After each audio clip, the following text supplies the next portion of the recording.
Y entonces algunos prosélitos que eran gentiles convertidos al judaísmo mostraron interés por recibir la palabra, y posteriormente también gentiles que no tenían nada que ver con el judaísmo les piden que les expliquen, que les hablen la palabra.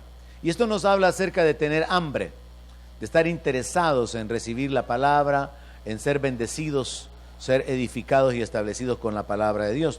Pero de esta porción extraigo lo que es el tema de la meditación de esta mañana. Dice así la Escritura: y despedida la congregación, muchos de los judíos y de los prosélitos piadosos siguieron a Pablo y a Bernabé, quienes hablándoles les persuadían a que perseveraran en la gracia de Dios. Ese es el tema de esta mañana: perseverando en la gracia de Dios. Yo quiero animarle, yo quiero tratar de persuadirle esta mañana a que persevere en la gracia de Dios. La gracia de Dios se ha manifestado, y la gracia de Dios se ha manifestado en el sentido de que Dios ha hecho accesible la salvación para cada uno de nosotros a través del sacrificio de Cristo. Pero esa salvación no debe de ser tomada así como a la ligera y verla como algo de poco valor, porque no es solamente el hecho del sacrificio del Señor, su muerte, su sangre derramada, sino una serie de elementos doctrinales, como por ejemplo la justificación.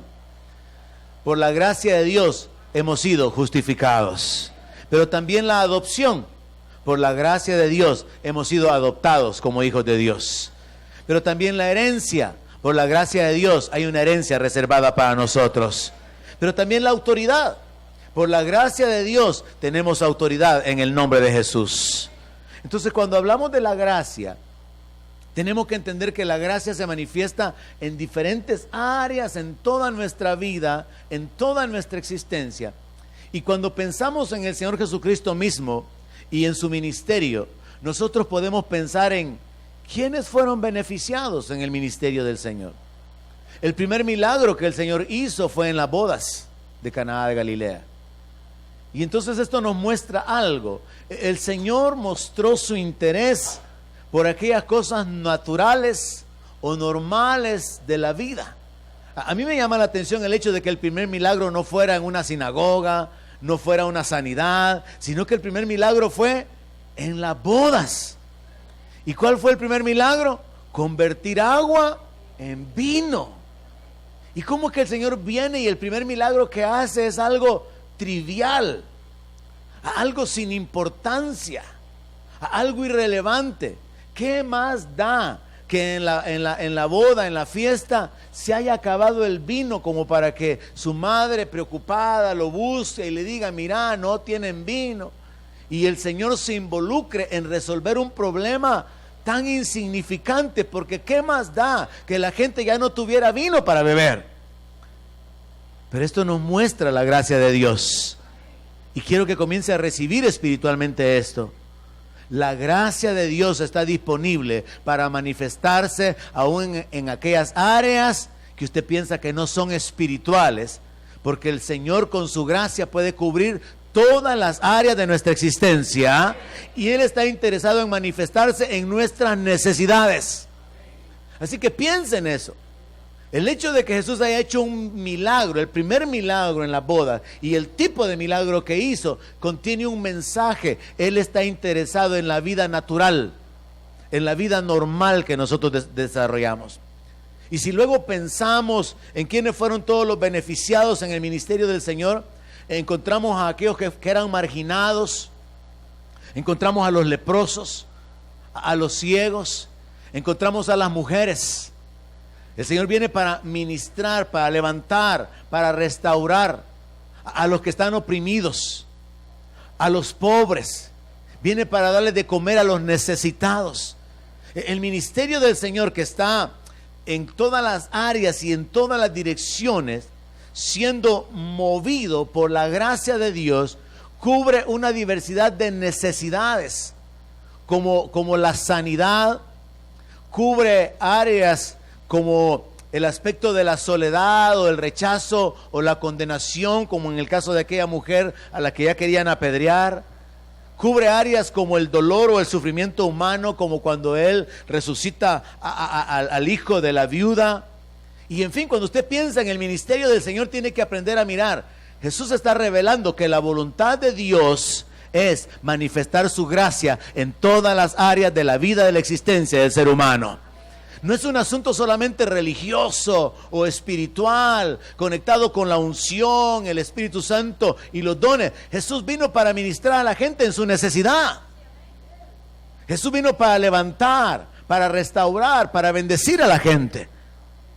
El milagro del agua siendo convertida en vino fue un milagro económico, porque el agua tiene un valor, el vino ya tiene otro costo. Jesús hizo diferentes milagros. Jesús ministró a las necesidades de la gente. Jesús obró, y todo esto fue parte de la manifestación de la gracia con la cual Él estaba siendo movido en todas las direcciones para poder bendecir a la humanidad. Y cuando hablamos acerca de esa gracia, descubrimos que los esclavos fueron ministrados, los desamparados, los pecadores, los débiles, los pobres. Y Dios hizo a través de Jesucristo que lo que era inalcanzable estuviera a la mano, que lo que era imposible que la gente pudiera obtener fuera hecho posible. Jesús obró milagros de sanidad, como el de aquella mujer que había gastado todo y antes bien le iba peor, dice la palabra. Y Jesús hizo que la sanidad estuviera disponible. Jesús hizo que los ciegos vieran. Jesús hizo que los leprosos fueran limpiados. Jesús no solamente hizo que lo inalcanzable fuera alcanzable para el hombre, sino que hizo que lo imposible fuera posible. Dijeron de Él: ¿y quién puede perdonar pecados sino Dios? Pero el Hijo del Hombre tiene el poder para perdonar pecados. Él hizo posible lo que era imposible, pero también Él hizo accesible lo inmerecido. Y en ese sentido nosotros tenemos que aprender, hermanos, a perseverar en la gracia, a recibir la gracia de Dios y a tomar más de la gracia de Dios, porque la gracia de Dios está disponible. Esta mañana, a través del Evangelio de Juan, y particularmente en 3 versos, yo quiero mostrarle la voluntad de Dios revelada con relación a este tema. Vamos al Evangelio de Juan y vamos a encontrar en el capítulo 1, verso 14, la primera declaración relacionada con la gracia y la relación que hay con el Señor Jesucristo. Dice la palabra de Dios: y aquel verbo fue hecho carne y habitó entre nosotros. Y vimos su gloria, gloria como del unigénito del Padre, lleno de gracia y de verdad. Aleluya. El apóstol Juan escribe con respecto al Señor Jesucristo, su condición, la posición en la que Él se encontraba en su manifestación. Y hay varios detalles en los que podemos detenernos aquí. ¿Qué significa eso de que Jesús estaba lleno de gracia? ¿Qué significa eso de que vieron su gloria?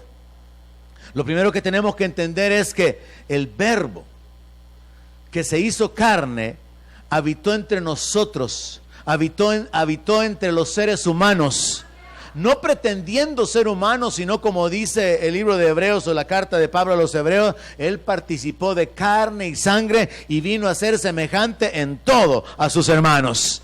Él tenía un alma que se angustiaba. Él padecía, él lloró, él tenía sed, él tenía hambre, él lloró por Jerusalén, él lloró cuando Lázaro estaba muerto. Él se hizo hombre. Pero el primer detalle en el que podemos detenernos es este, antes de llegar al punto de que estaba lleno de gracia. Aquel que estaba lleno de gracia habitó entre los que merecían ira por ser pecadores. Habitó entre nosotros, dice Juan.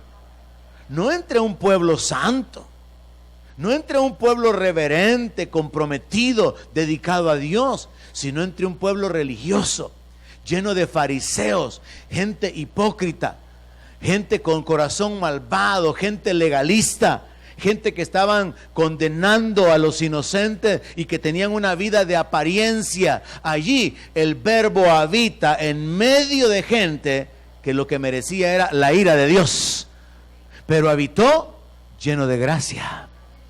Mire cómo es Dios de bueno, que en lugar de venir y traer la ira, trae la gracia. Dice la palabra de Dios, vimos su gloria. El Verbo viene y se manifiesta en medio de hombres pecadores. Se manifiesta en medio de la humanidad que se ha desviado hacia la religión en lugar de la relación con Dios, que se ha desviado hacia el legalismo en lugar del temor y la obediencia a Dios. Y lo que el Señor hace, lo que Dios hace a través de la manifestación en la carne es que Él muestra su gloria y Él muestra su gracia. Dios vino a la tierra en la persona de Jesús para que la gracia estuviera disponible para nosotros, pero también Él vino para hacernos partícipes de su gloria. Hay un texto en la Biblia que dice que Dios no comparte su gloria con nadie, pero ese texto hace esa declaración en el sentido de que Dios como Dios es el único que hace maravillas. Es el creador, el Dios viviente, el Dios eterno, el Dios verdadero. Y no hay nadie más con Él. Él es el único Dios. En ese sentido Dios no comparte su gloria con nadie. Pero en el sentido de su bondad y de su amor, el Señor Jesús dijo, la gloria que tú me diste yo la he dado. Yo se las he dado. Y Dios nos ha llamado a su gloria eterna. O sea que Dios sí comparte su gloria, pero hay que entender de qué manera. Así que Jesús viene para poder mostrar la gracia, pero también para poder mostrar la gloria. Aún en la carne, mientras Él estaba participando de un cuerpo débil, habiéndose despojado de la plenitud de la gloria que a Él le pertenecía, aún en su carne Él mostró su gloria. Y esa gloria se podía ver. Yo me imagino, hermano, cómo habrá sido la bendición de aquellas personas que caminaron con el Señor, que platicaron con Él, cómo habrá sido el carácter del Señor. Yo me pregunto cómo habrá sido la voz del Señor. En algunas ocasiones voz con autoridad para reprender a los fariseos y llamarlos sepulcros blanqueados, decirles generación de víboras, pero en otra ocasión para traer consuelo. ¿Quién te condena? No hay nadie, ni yo tampoco te condeno. Vete y no peques más. Yo me imagino, hermano, la bendición que habrá sido para aquellas personas que estaban con Él. El asombro que aún los apóstoles tenían cuando decían, ¿y quién es este que hasta los vientos y el mar le obedecen? Aquel que era el creador de los cielos y de la tierra estaba en el mundo. Y aún en esa condición temporal y limitada, los testigos pueden decir, vimos su gloria, vimos su poder, vimos su santidad, vimos su misericordia, vimos su gracia. Él estaba lleno de gracia y de verdad. De ninguna otra persona se ha dicho eso. Solamente el Señor. Es parte de la naturaleza el estar lleno de la gracia. Es parte de su plenitud. La Biblia dice en Lucas capítulo 4, verso 22, hablando acerca del Señor, mire cómo era su vida, hermano. Y esto debe de ser un anhelo también personal como parte de nuestro desarrollo espiritual, de nuestro crecimiento. Ir siendo transformados, ir siendo cambiados, mantener un testimonio dentro de la congregación, allá en el mundo, sabiendo que a través de ese testimonio damos gloria a Dios y podemos influenciar la vida de otras personas. Mire cómo el Señor Jesús influenciaba la vida de las personas con su conducta y con sus palabras. Lucas capítulo 4, verso 22 dice, y todos daban buen testimonio de Él. O sea que la gente observó la conducta, observó el crecimiento, el desarrollo que Él tuvo, y todos daban buen testimonio de Él. Todos hablaban bien del Señor. Pero ¿qué más agrega la palabra? Dice que estaban maravillados de las palabras de gracia. Mire, hermano, de la boca del Señor Jesucristo salían palabras de gracia. Salían palabras que edificaban. Salían palabras que producían vida. Salían palabras que consolaban. Salían palabras que animaban a las personas.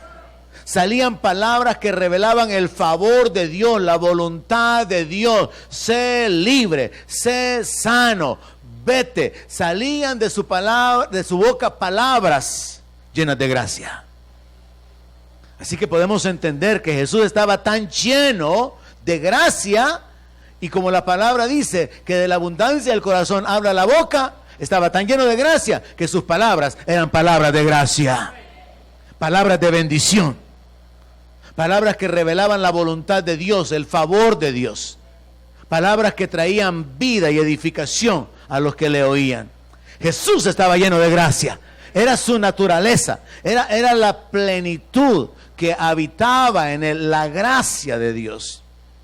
Pero en el verso 15, el apóstol Juan enseña que esa gracia que fue manifestada como parte de la naturaleza de nuestro Señor Jesucristo, estaba sobre él, pero estaba en él, sobre él de una manera abundante como parte de su naturaleza, pero estaba ahí con un propósito. Verso 15, Juan dio testimonio de él y clamó diciendo: este es de quien yo decía, el que viene después de mí es antes de mí, porque es primero que yo. Porque de su plenitud tomamos todos, y gracia sobre gracia. En el verso anterior, Juan está describiéndonos la condición espiritual de Jesús, y dice que él estaba lleno de gracia. En esta segunda declaración, ahora Juan está diciendo que esa llenura de gracia que había en Jesús, esa plenitud que había en el Señor Jesucristo, tenía un propósito. Y ese propósito es para que fuera tomada. La gracia de Dios debe de ser tomada. La gracia de Dios debe de ser aceptada. La gracia de Dios debe de ser recibida. Entienda esto, porque cuando hablamos de perseverar en la gracia de Dios, es entender que el favor de Dios, aquello que es simplemente dado libremente, gratuitamente, porque Dios en su buena voluntad así lo ha determinado, está disponible, pero de nosotros depende el poder tomarlo. Tenemos que aprender a tomar todo aquello que Dios ha provisto para nuestra vida. ¿Y cómo lo tomamos? A través de la fe en la gracia de Dios. La gracia consiste en que no tenemos que pagar para recibirlo. La gracia literalmente se traduce como favor inmerecido. La gracia es un regalo. La gracia es un don. Pero la gracia, en los términos amplios, cubre todas las áreas de nuestra existencia. Y si nosotros estamos ahora bajo la gracia de Dios, eso significa que todas las áreas de nuestra vida pueden ser respaldadas por la provisión que Dios ha hecho. Pero tenemos que enfocarnos en fe, específicamente en aquello que es nuestra necesidad, en aquello que es el área en la cual nosotros estamos adoleciendo o en lo que estamos batallando, para que se manifieste Dios en esa área. ¿Qué hubiera pasado si la madre de Jesús no le hubiera informado que no tenían vino en la boda? ¿Qué hubiera pasado si no le muestran la necesidad? No habría sido hecho el milagro. ¿Qué es lo que pasa en nuestra vida normal cuando no oramos? Hay muchos milagros que no suceden porque el pueblo de Dios no ora. Pero hay muchos milagros que suceden cuando el pueblo de Dios ora. Hay muchos milagros que suceden porque le damos a Dios el derecho legal de responder cuando clamamos en el nombre de Jesús. Porque Él dijo: y todo lo que pidan al Padre en mi nombre, yo lo haré. ¿Qué pasa entonces cuando la iglesia no ora, cuando la iglesia no clama? Cuando, al igual que a los apóstoles, el Señor Jesús tiene que decirles: hasta ahora no han pedido nada, pidan y les será dado. ¿Qué pasa? Las bendiciones son detenidas. Pero ¿qué pasa cuando hay una iglesia que persiste en la oración, que está clamando, que está mostrando su dependencia y su confianza en Dios? Dios tiene el derecho legal de manifestarse. A Dios se le da la oportunidad de responder con tremendas cosas, que es lo que dice Jeremías: clama a mí y yo te responderé. Te mostraré cosas grandes y ocultas que tú no conoces. Dios nos llama a que busquemos su rostro. Dios nos invita a que podamos invocarle para poder recibir respuesta, para poder tener su manifestación en nuestra vida. Y esas oraciones tienen que ser basadas o hechas con un corazón que está confiado en que Dios es bueno. Él se deleita en hacer misericordia y Él está interesado en las necesidades nuestras, porque el Señor Jesús mismo enseñó que el Padre ya sabe de qué cosas tenemos necesidad antes que se las pidamos. Pero Él quiere que se las pidamos. ¿Por qué? Porque nos quiere ver humillados, rogándole por tiempos para decirnos que no. No, es un asunto legal. Es un asunto de un principio espiritual. Usted le pide al Padre en el nombre de Jesús y usted se posiciona legalmente en un punto donde usted puede recibir de Dios y el diablo no tiene ningún derecho de detener esa bendición.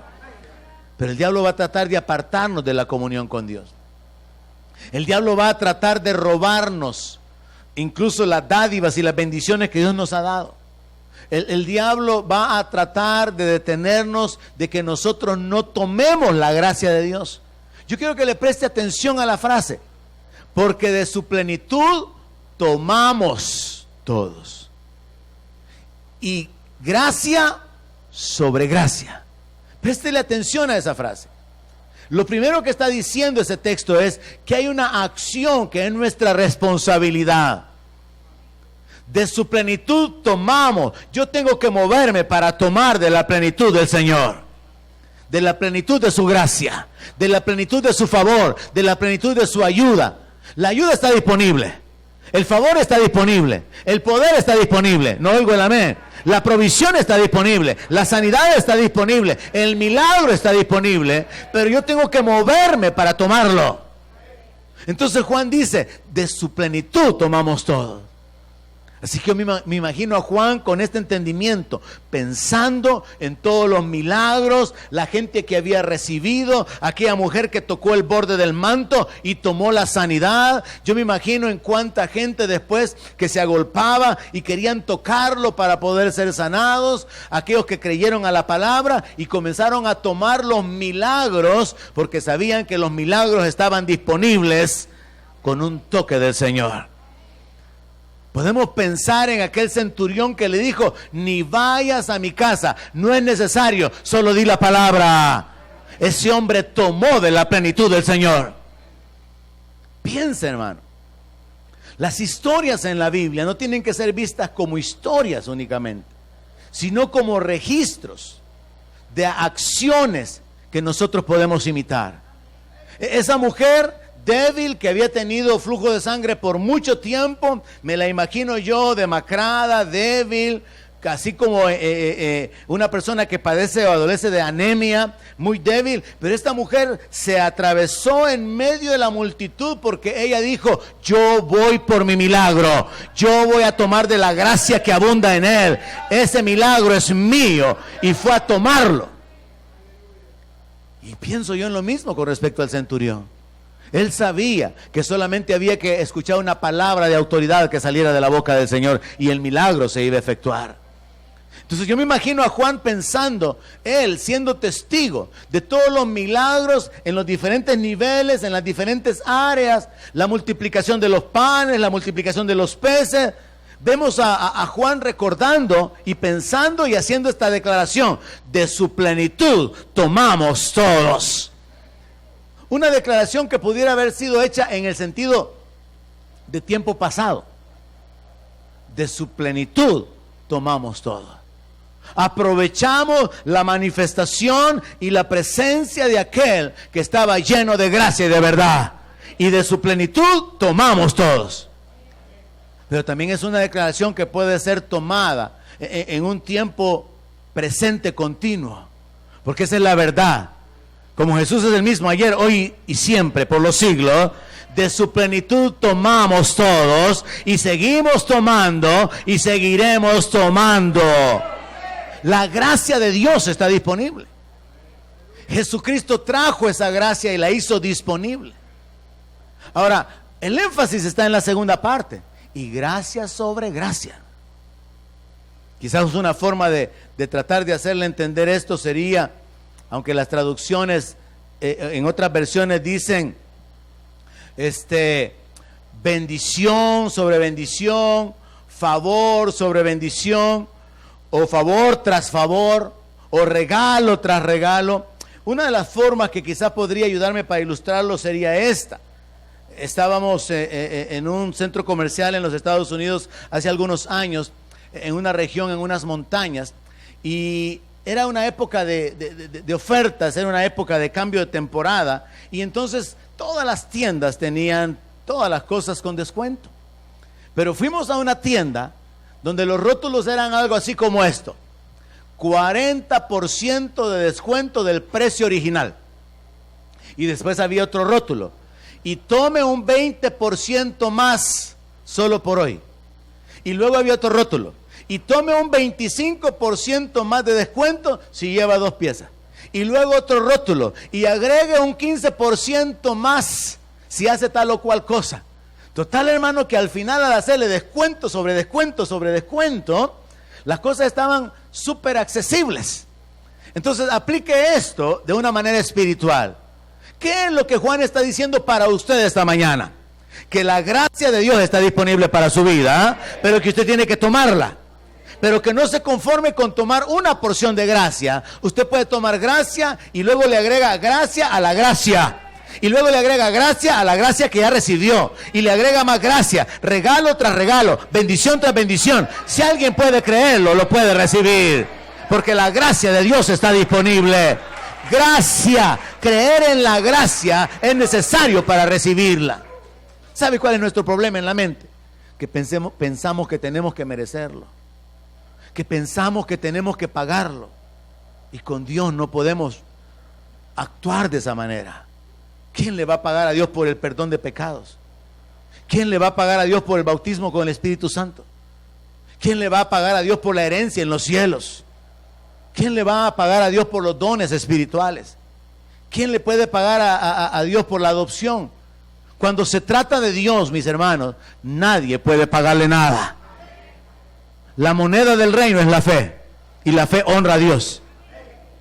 Y yo quiero que usted salga de aquí con esta convicción en base a la palabra. La plenitud, la naturaleza del Señor Jesucristo era gracia. Él estaba lleno de gracia y de verdad. Pero esa gracia estaba en Él para poder tomarla. Y esa gracia es abundante, es su plenitud, es de lo que Él está lleno. Jesús está lleno de gracia, pero usted tiene que tomarla por medio de la fe. En otras palabras, el creyente tiene que aprender a vivir con fe en la gracia de Dios y a pensar de esta manera: es que no lo merezco, pero Dios lo ha hecho disponible para mí. Es que para los hombres es imposible, pero con Dios es posible. Es que no se trata de mis méritos, no se trata de mi esfuerzo, no se trata de mi habilidad, no se trata de mi fidelidad ni de mi compromiso. Se trata de creer en la gracia de Dios. Y al creer en la gracia, usted puede recibir el favor o la provisión de Dios para su vida. Volvamos al ejemplo de María y el Señor en las bodas. María habla con el Señor: hijo, fíjate que tienen un problema.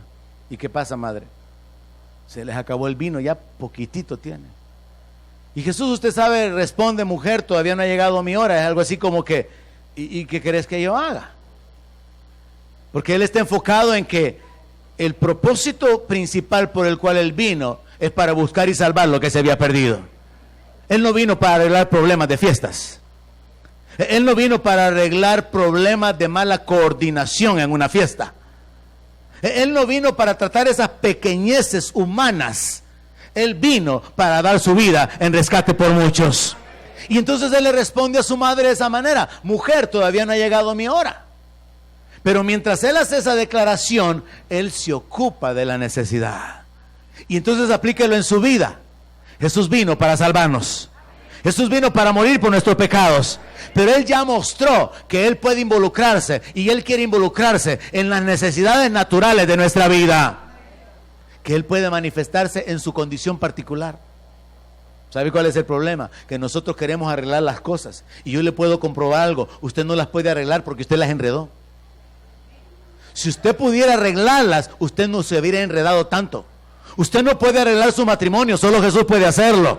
¿Cómo? A través de la obediencia a Él y con la gracia de Dios sobre su vida y sobre su mujer. Sobre su vida y sobre su marido. Usted no puede arreglarlo si usted es el que arruinó todo. Entonces no se trata de nuestro esfuerzo, de nuestra habilidad, de nuestra capacidad. Por eso el Señor Jesús dijo, separados de mí, nada pueden hacer. Pero con su gracia sí es posible hacerlo. La gracia de Dios, hermanos, tenemos que aprender a enfocarla, no solamente en lo espiritual, en el ministerio, no solamente en aquello sobrenatural relacionado con el reino. La gracia de Dios ha estado sobre nosotros para sostenernos materialmente. La gracia de Dios se manifiesta en nuestra vida para mantenernos en salud. La gracia de Dios se manifiesta en nuestra vida para librarnos de nuestros enemigos. Mire, hermano, yo puedo gloriarme en el Señor de esto.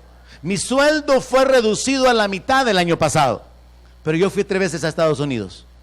No con las finanzas de la iglesia, sino por la gracia de Dios, porque las riquezas y la gloria proceden de Él, porque Él domina sobre todo, porque Él está interesado en las cosas necesarias de nuestra vida. Porque no se trata de nuestra habilidad, nuestra fuerza, nuestros recursos.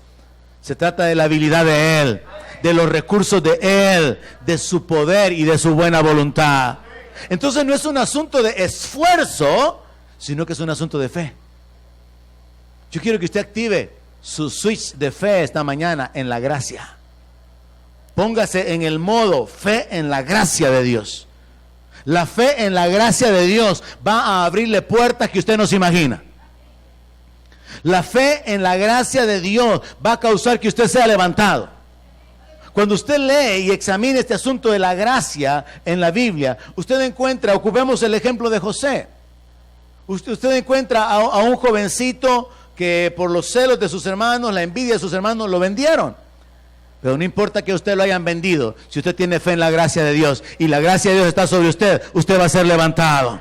Usted va a ser guardado, usted va a ser protegido, usted va a ser puesto en alto. Alguien puede creerlo. La gracia de Dios estaba sobre José. Así que cuando lo compra el oficial de Faraón, Potifar, él es puesto como mayordomo. Pero el diablo va a querer estorbar sus bendiciones y aparece la hija del diablo, la mujer de Potifar. Pero si la gracia de Dios está con usted, aunque lo manden a la cárcel, la gracia de Dios lo va a volver a levantar. Así que ya estaba José en la cárcel.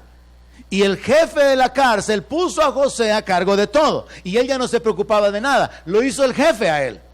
Era como el que estaba a cargo de todo. Y de ahí la gracia de Dios causa que José sea sacado y es puesto como segundo después de Faraón. La gracia de Dios puede levantarlo. Alguien puede creerlo. La gracia de Dios lo va a poner a usted en alto. La gracia de Dios lo puede poner en autoridad. La gracia de Dios lo puede hacer a usted recibir las finanzas y los recursos que usted necesita.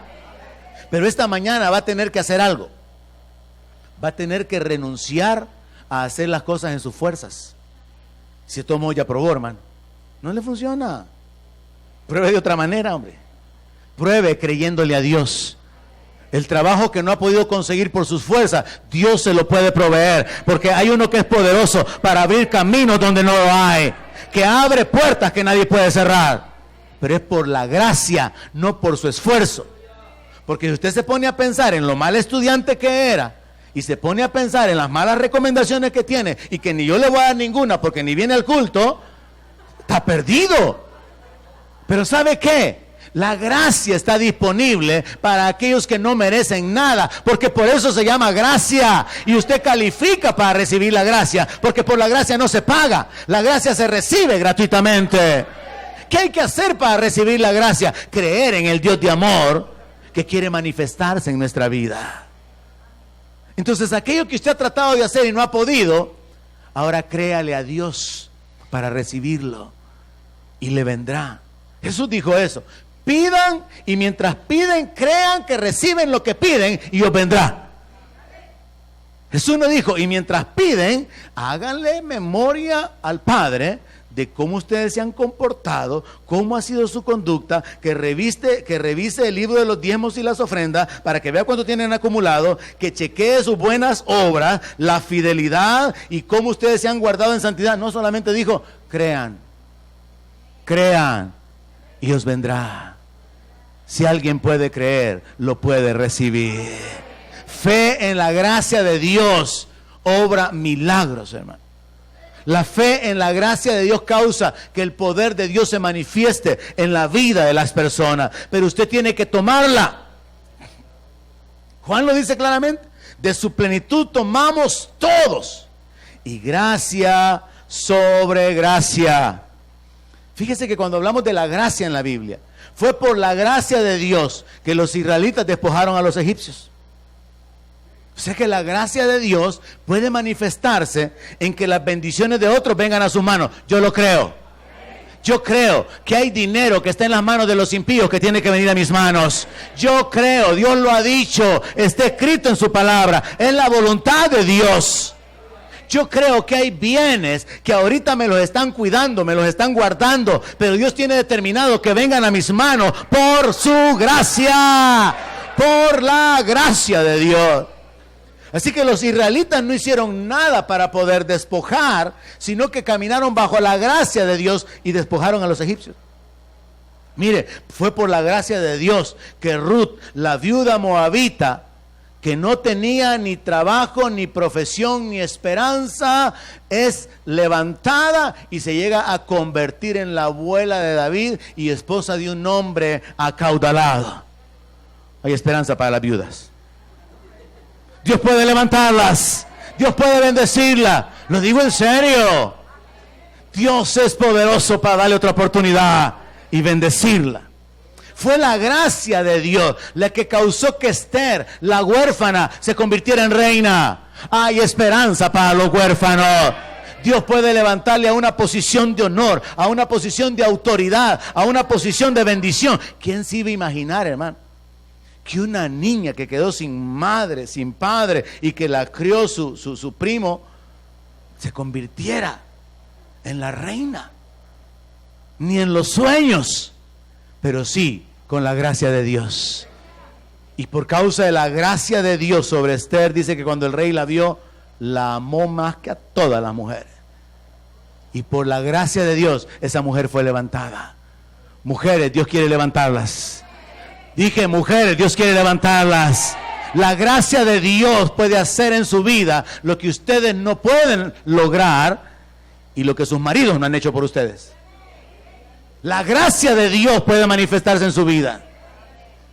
Fue por la gracia, hermano.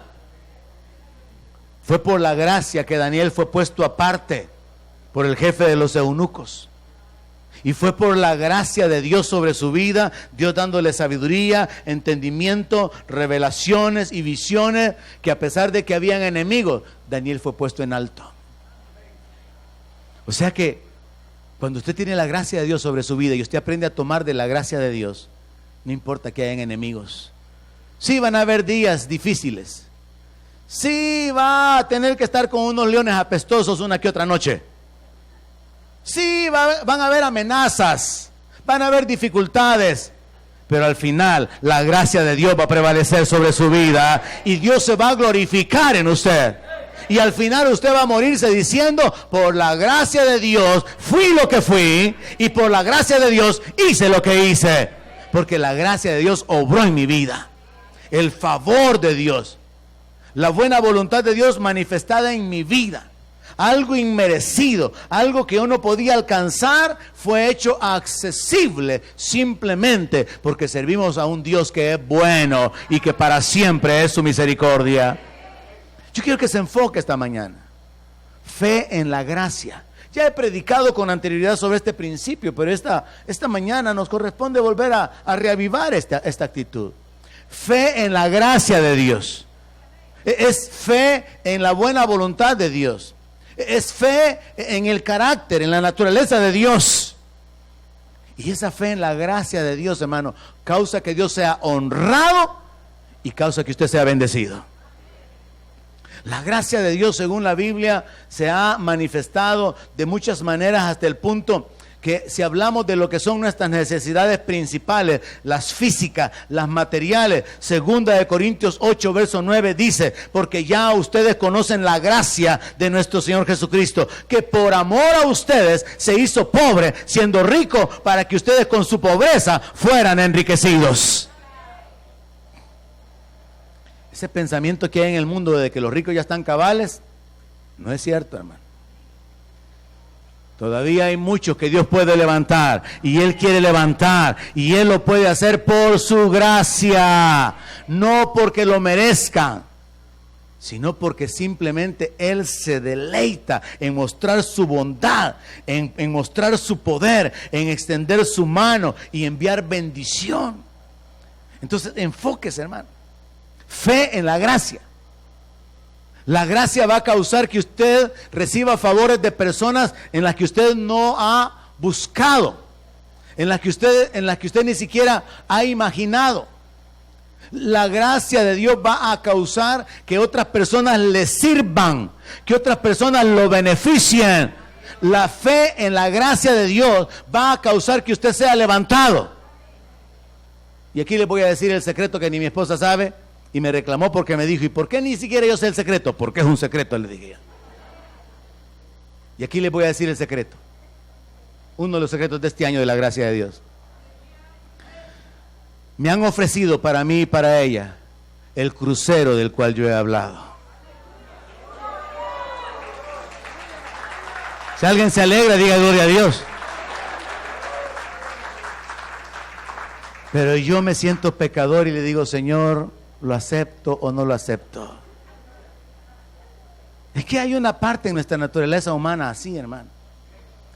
Como decía un pastor, hermanos, Dios me bendijo con un carro del año, pero cuando yo me subo en él, yo me siento pecador. Hay algo de nuestra naturaleza humana bien complicada, porque mientras hay algunos que son bien sinvergüenzas y se aprovechan y toman ventaja y todo, hacen negocio con el evangelio, hay otros que quizás esperamos tener una dignidad y ser merecedores, pero la gracia de Dios no es así. La gracia de Dios no depende de lo que somos. La gracia de Dios no depende de lo que hacemos, solo depende de Él. Y yo le dije a este hermano que me ofreció eso, no, hermano, le dije, déjeme pensarlo. Y he estado orando sobre eso. Porque aunque ha sido una expresión así como que yo se lo dije a ustedes hace algún tiempo, así como un deseo del corazón, y Dios dice en su palabra que Él concede los deseos de nuestro corazón. Hay algo en nuestra naturaleza que como que nos hace uno o ser agradecidos o temerosos o hay una confusión ahí en cuanto a no soy merecedor, no soy digno. Pero esa es la gracia de Dios. Y yo ahí tengo a ese hermano esperando que me dice, dígame cuándo se viene. Porque el dinero ya está definido para que usted se vaya con su esposa en el crucero. Y yo estoy ahí, está en pausa. Así como las grabadoras que tenían el botón ahí de pausa. Así está eso. Yo he visto 22 años de la gracia de Dios. Yo ni siquiera debería estar aquí. Fue Dios quien en su voluntad o su determinación me tuvo por fiel, como dice el apóstol Pablo, habiendo sido yo antes adúltero, pecador, ladrón, mentiroso. Fue Dios. Fue Dios en su gracia. Y en su gracia Dios me ha permitido ir al sur, al norte, al este, al oeste. Ha sido Dios en su gracia. Y no puedo gloriarme sino solamente de la gracia de Dios. De decir, en 22 años fui a Hawái, fui a Puerto Rico, fui a Colombia, fui a los Estados Unidos. Por la gracia de Dios lo que sigue es Europa y luego África.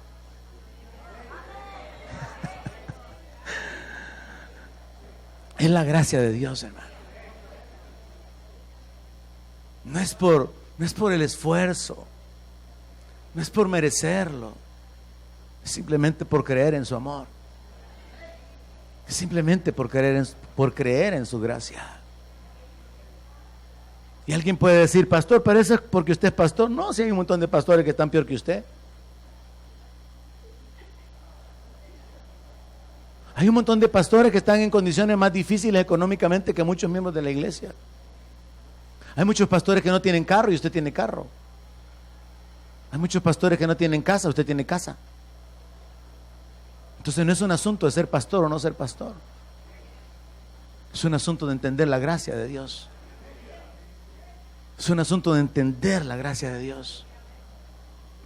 En 22 años, cuando yo pienso en todos los carros que he tenido, incluyendo uno que me regaló una familia de la iglesia, después de que yo había regalado otro, ha sido así: este carro tiene que ser suyo. Ha sido así: pastor, le voy a ayudar para que cambie ese carro. No ha sido yo buscando, yo desesperado y quiero esto y quiero lo otro.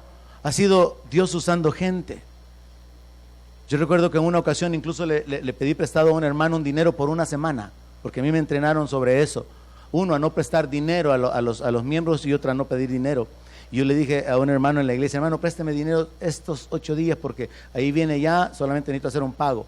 Y lo cumplí, porque yo estaba queriendo hacer una compra, y cuando un hermano se dio cuenta que yo estaba queriendo hacer eso, él vino a mí y me dijo: yo se lo compro en Estados Unidos, yo se lo traigo, yo se lo reparo y yo se lo entrego completo.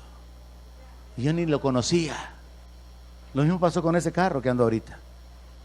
Un pastor amigo me dijo: pastor, ya es tiempo que cambie ese carro que tiene. El hermano Jesús seguido me decía a mí: pastor, cambia el carro. Yo le decía: no, hermano, si este está bueno. Y él me decía que usted se merece otro. Y yo le decía: no, hermano, es que la gente va a hablar, viera que la gente que bien habladora, le digo yo. Después ahí andan hablando que ahí va mi dinero. ¿No saben que es del banco? El hermano Jesús me decía seguido: hermano, ya cambia el carro, ya cambia el carro. Pues un día viene este pastor amigo y me dice: pastor, ya es tiempo de que cambie ese carro. Yo se lo compro, yo se lo traigo, yo se lo arreglo y yo se lo entrego. La gracia de Dios, hermano. Yo no he tenido que andarle pidiendo a la gente, como dijo Abraham. Abraham dependió de Dios. Y cuando aquellos reyes quisieron entregarle las finanzas y los recursos a Abraham, dijo: no, le dijo, después van a decir que ustedes me enriquecieron. Yo quiero decir que fue el Dios de los cielos el que me enriqueció. Yo quiero darle la gloria a Él, sabiendo que Él es mi proveedor y Él es mi fuente. Abraham aprendió a vivir en la gracia de Dios. Así que le dijo: pero ni una correa de calzado me voy a quedar de lo que es tuyo. Que agarren nada más los muchachos que fueron conmigo a la guerra, porque expusieron su vida, pero mi vida depende de Dios. Y Abraham fue hecho un hombre riquísimo por la bendición y por la gracia de Dios. Hay 2 formas de prosperar en este mundo: una es con su esfuerzo y la otra es con la gracia de Dios. Hay 2 formas de alcanzar las cosas que usted quiere tener. Una es: deleítese a sí mismo en Jehová y Él le va a conceder las peticiones de su corazón. Y la otra es: quítese la vida, a ver si al final tiene vida para disfrutar lo que consiguió. Yo prefiero la primera. Juan dice: de su plenitud tomamos todo, gracia sobre gracia. Así que a mí me hace falta tomar eso. Pero ahí estoy, pendiente.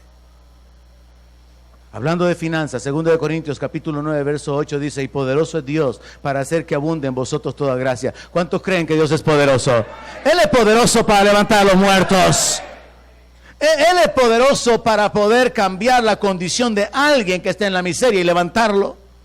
Pero literalmente, Pablo está hablando de finanzas. Dice: poderoso es Dios para hacer que abunde en ustedes toda gracia, que abunde en ustedes el favor, que abunde en ustedes la provisión, que abunde en ustedes los recursos, para que ustedes tengan siempre en todas las cosas todo lo suficiente, y entonces puedan abundar y participar en toda buena obra. Dios es poderoso para hacernos prosperar. Y ya conocemos la gracia de nuestro Señor. Entonces el asunto es fe en su gracia, fe en el favor de Dios. Salmo 84, verso 11 dice: porque sol y escudo es Jehová, gracia y gloria dará Jehová, no quitará el bien a los que andan en integridad. Y Hebreos 4:16 dice: acerquémonos pues confiadamente al trono de la gracia. Acérquese al trono de la gracia, hermano. El apóstol Pablo escribe que tenemos la libertad de acercarnos confiadamente al trono de la gracia para alcanzar misericordia y hallar gracia para el oportuno socorro. ¿Qué es lo que usted necesita? La gracia de Dios es la respuesta. ¿En qué áreas usted está batallando y con dificultades? La gracia de Dios tiene la respuesta y la provisión para su vida, cualquiera que sea el problema. He aprendido a vivir por 22 años viendo la gracia de Dios. y tomando de la gracia de Dios y recibiendo de la gracia de Dios. Fue por gracia que los israelitas salieron de Egipto con el oro de los egipcios y recibieron casas que no habían construido, viñas que no habían plantado, cisternas que no habían cavado, ciudades que ellos no habían construido. La gracia de Dios cambia la vida de las personas, pero usted tiene que vivir creyendo en la gracia de Dios. Creer honra a Dios. Creer agrada a Dios. Así que el asunto es creerle. Interesante que, volviéndonos a Juan, en el verso 17, porque es una conexión de tres ideas relacionadas con el Señor Jesucristo, dice: la gracia y la verdad vinieron por medio de Jesucristo. La ley por medio de Moisés fue dada, pero la gracia y la verdad vinieron por medio de Jesucristo. Mire, Dios usó a Moisés para dar la ley. La ley fue impuesta. Esto es para gobernar sus vidas. La ley trajo revelación del pecado. Nadie se podía escapar. La ley trajo conocimiento del pecado y trajo muerte. Y Dios usó a un siervo, a Moisés, siervo en la casa, para traer la ley. Pero luego viene el rey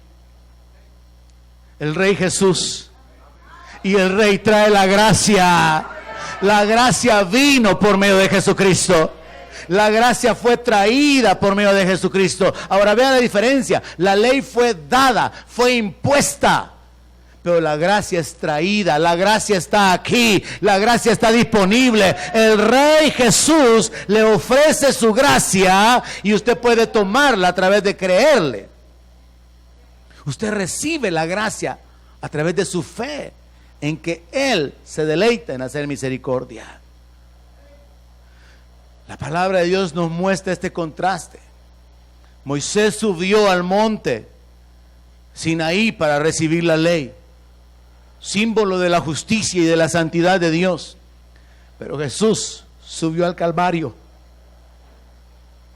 para traer la gracia. Moisés subió a traer las tablas de la ley, pero Jesús subió a comprar nuestra salvación. Jesús subió a morir por nuestros pecados. Jesús subió para obtener herencia para nosotros. El siervo recibió la ley, pero el rey trajo la gracia. El rey trajo la gracia. La gracia está disponible para usted y para cualquiera que pueda creer, para cualquiera que es indigno.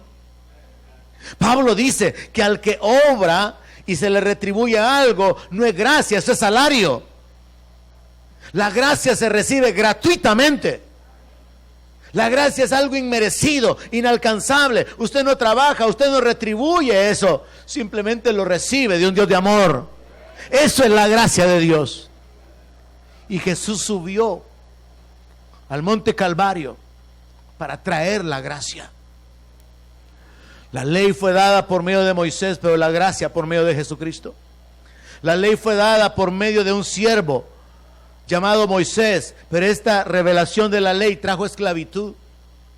Pero la gracia fue traída por el Rey para dar libertad. Y por eso Jesús proclamó: si el Hijo os libertare, van a ser verdaderamente libres. Lamentablemente hay demasiados cristianos que no son libres, porque no han entendido que hay que renunciar al mundo, a los placeres del mundo, a las distracciones del mundo, y entonces no caminan en verdadera libertad.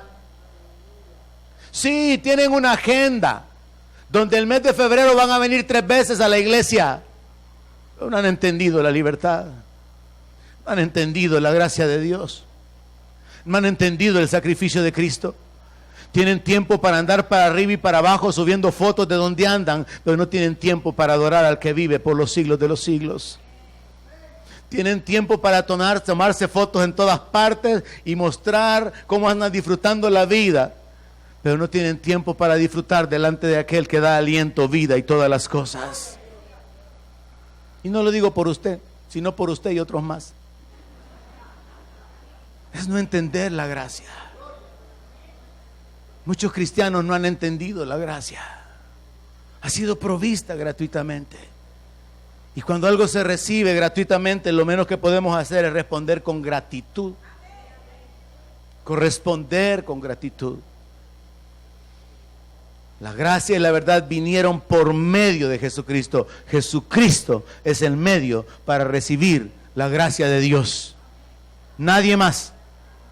Nadie más es el medio. Nosotros sabemos en la palabra de Dios que Dios amó al mundo. Conocemos este texto. De tal manera amó Dios al mundo, que ha dado a su Hijo unigénito para que todo aquel que en él crea no se pierda, mas tenga vida eterna. Esa es la gracia de Dios para salvación. Pero Oseas nos revela la base de ese verso. Oseas, capítulo 14, verso 4.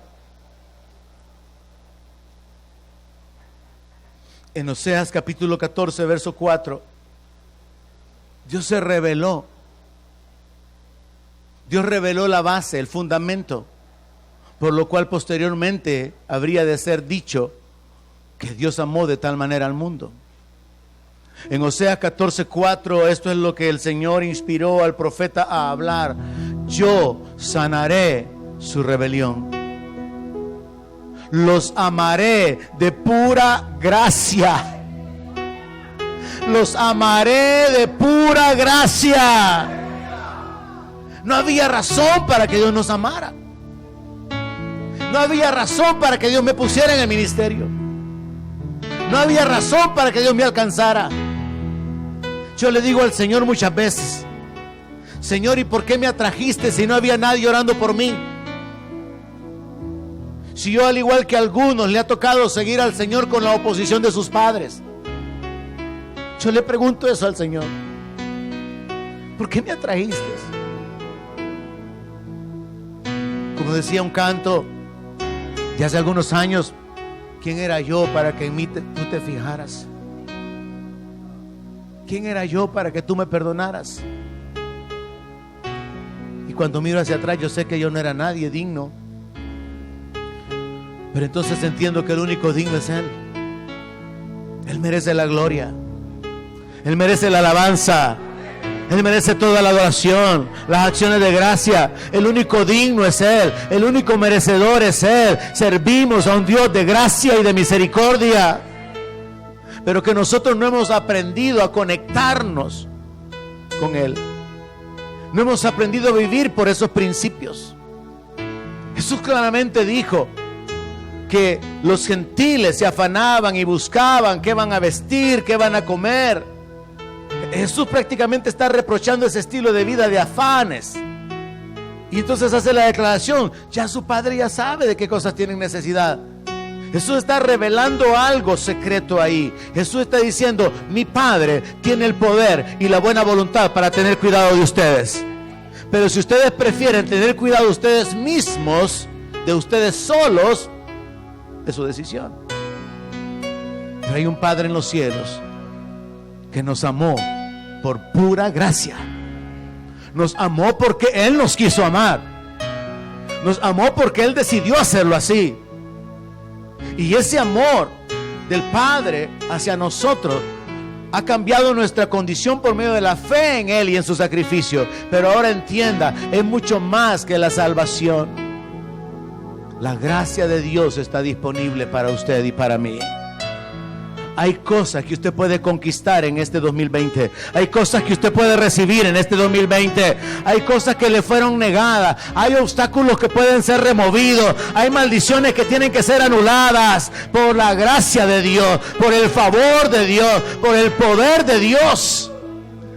Pero deje de apoyarse en su justicia y deje de sentirse indigno por su pecado. Y simplemente ponga su mirada en Dios. Simplemente ponga su confianza en Él.